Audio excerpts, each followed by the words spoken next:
Bienvenue à tous, donc on se retrouve aujourd'hui pour parler d'un sujet qui est comment choisir son type de restaurant quand on va à Disneyland Paris. Donc voilà, donc on est toujours dans cette série de 100 vidéos, une vidéo tous les jours, donc pour vous aider vraiment à préparer le Frozen Summer Fun.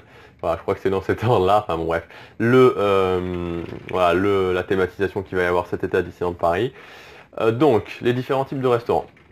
Alors juste avant de vous parler de ça, je voudrais vous rappeler que comme d'habitude, vous êtes libre de télécharger en cliquant sur le lien qui apparaît maintenant juste au-dessus, une série de vidéos privées qui ne sont pas sur YouTube et c'est vraiment des vidéos dans lesquelles je vais en détail sur des sujets sur comment choisir son hôtel, sur quel site aller pour avoir des réductions, voilà, donc ça sera des vidéos qui feront vraiment passer votre séjour à un autre niveau. Donc vous cliquez sur le lien qui apparaît au-dessus. Vous rentrez votre prénom et votre adresse email et directement les vidéos arrivent sur votre boîte mail. Alors pour revenir au sujet, les différents types de restaurants. Donc en fait il faut savoir qu'avant même de penser à choisir son type, enfin, avant même de penser à choisir son restaurant, la première chose à faire c'est de connaître les différents types de restaurants à Disneyland Paris. Donc il y a trois grands types de restaurants. En fait c'est trois gammes différentes parce que ça va principalement se jouer sur les prix. Alors même s'il y a des astuces qui justement font pour craquer un peu le système et qui permettent d'aller dans les restaurants un peu plus haut de gamme tout en payant des prix vraiment intéressants, on y reviendra dans une prochaine vidéo. Mais voilà, donc les trois grands types de restaurants. Donc en fait le premier grand type c'est le restaurant service à table. Donc les restaurants service à table, c'est quoi? Voilà, c'est des restaurants tout à fait classiques que vous pouvez retrouver un peu partout en France. Et voilà, donc vous arrivez, vous installez, on vous apporte le menu, vous choisissez. Donc il y a des menus, vous pouvez prendre à la carte. Donc c'est vraiment un restaurant classique, des restaurants que vous retrouverez partout. Et voilà. Donc le principal avantage de ce type de restaurant, c'est que vous êtes assis tranquillement. C'est les restaurants les plus haut de gamme. Voilà, donc ça va plus haut de gamme. Voilà, il faut savoir qu'il y a des restaurants très haut de gamme à Disneyland Paris comme le California Grill. Mais bon, les restaurants service à table sont les restaurants qui correspondent au plus haut de gamme de Disneyland Paris. Donc en termes de prix, pour vous donner une idée, ça commence, je crois que les premiers menus commencent aux alentours de... Je crois qu'il y a des menus à 25 € dans certains restaurants en service à table. On y reviendra justement dans une vidéo sur le rapport qualité-prix. Et ça monte jusque... je crois qu'au California Grill, il y a des menus qui sont à plus de 100 €. Moi, je crois qu'il y a des menus à plus de 100 €. Donc, ouais, donc c'est une large fourchette, mais d'une façon générale, voilà, c'est des restaurants où il faut payer un budget plus ou moins important. C'est vraiment l'offre haut de gamme de Disneyland Paris. Alors évidemment, il y a tout ce qui va avec, c'est-à-dire que le service, qui est plus ou moins de qualité suivant le restaurant. La thématisation, donc c'est là qu'on retrouve les meilleures thématisations. Donc je pense notamment au Blue Lagoon, je pense au Bistrot chez Rémy, je pense même au Silver Spur Steakhouse. Ensuite, deuxième type de restaurant, c'est les restaurants buffet à volonté. Donc là, c'est vraiment la gamme du milieu.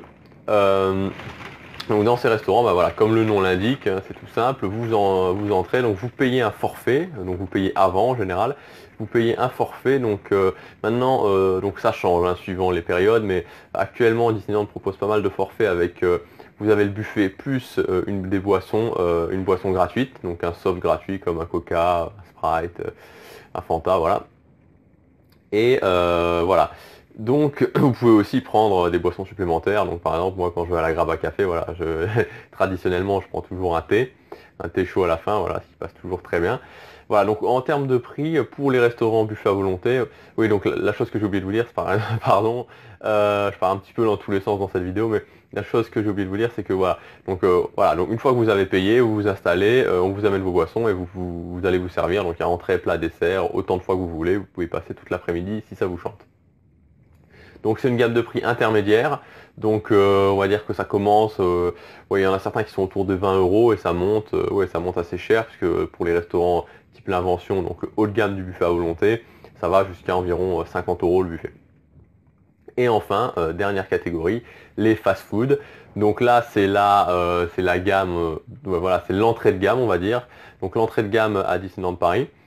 Bon, alors l'avantage principal du fast-food, enfin, l'avantage principal, c'est que c'est peu cher. Alors, voilà, donc comme je vous le disais, je vais faire une vidéo bientôt sur les rapports qualité-prix. Il y a vraiment certains restaurants qui sont très très intéressants en termes de prix, qui ne sont pas dans la catégorie de fast-food et qui peuvent même battre le fast-food en termes de rapport qualité-prix.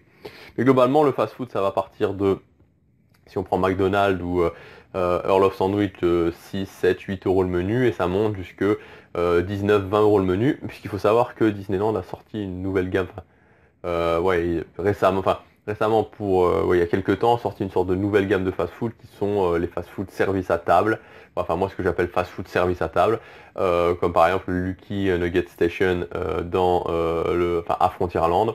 Donc concrètement c'est quoi? Vous entrez, vous payez, vous choisissez pardon, vous payez et on vous installe à table et on vient vous amener à table votre menu. Alors bon, concrètement c'est un peu plus cher parce qu'en général cela est situé aux alentours de 19-20 euros. L'avantage c'est qu'au moins vous êtes sûr de pouvoir manger à table parce que justement j'y viens. Le principal problème des fast-food c'est le fait que donc là on est en train de préparer l'été, quand vous y allez l'été, c'est l'enfer. Clairement c'est l'enfer parce que vous êtes quasiment sûr de ne pas manger à table ou alors faut vraiment. En fait la technique qu'utilisent la plupart des gens c'est ils entrent, ils attendent qu'une place à table se libère, il y a quelqu'un qui va réserver la table et voilà, et donc on va faire la file. Enfin bon bref, au final on prend beaucoup plus de temps à manger que si on allait dans un restaurant service à table parce que entre le moment où on doit attendre pour la file et le moment où on doit attendre pour la place, voilà, donc souvent c'est un petit peu la galère et en plus c'est pas forcément si avantageux que ça. Donc voilà, globalement pour les trois types de restaurants, donc c'est les trois types de restaurants principaux, donc entrée de gamme fast-food, milieu de gamme buffet à volonté et haut de gamme les restaurants service à table. Si vous avez aimé cette vidéo, vous pouvez cliquer sur j'aime et vous abonner à ma chaîne parce que je vous le rappelle encore, il y a une vidéo tous les jours jusqu'à la fin du mois de juillet. Donc en vous abonnant, vous recevrez la vidéo directement. Et si vous voulez plus d'infos sur les restaurants, notamment sur une technique que j'utilise tout le temps pour les fast-food, parce que moi basiquement quand je vais à Disneyland Paris, en général je fais un fast-food, un restaurant par jour. Parce que voilà, j'ai déjà essayé, j'ai déjà tenté de temps en temps de faire 2 restaurants par jour, mais c'est injouable en termes de. Enfin voilà, je suis pas un très très gros mangeur, moi et ma copine on n'est pas des très très très gros mangeurs. Et voilà. On peut être des gros mangeurs, mais en fait 2 restaurants par jour, voilà, donc déjà c'est pas tenable en termes de budget, et même si on fait l'effort en termes de budget, c'est tout simplement pas tenable en termes d'appétit.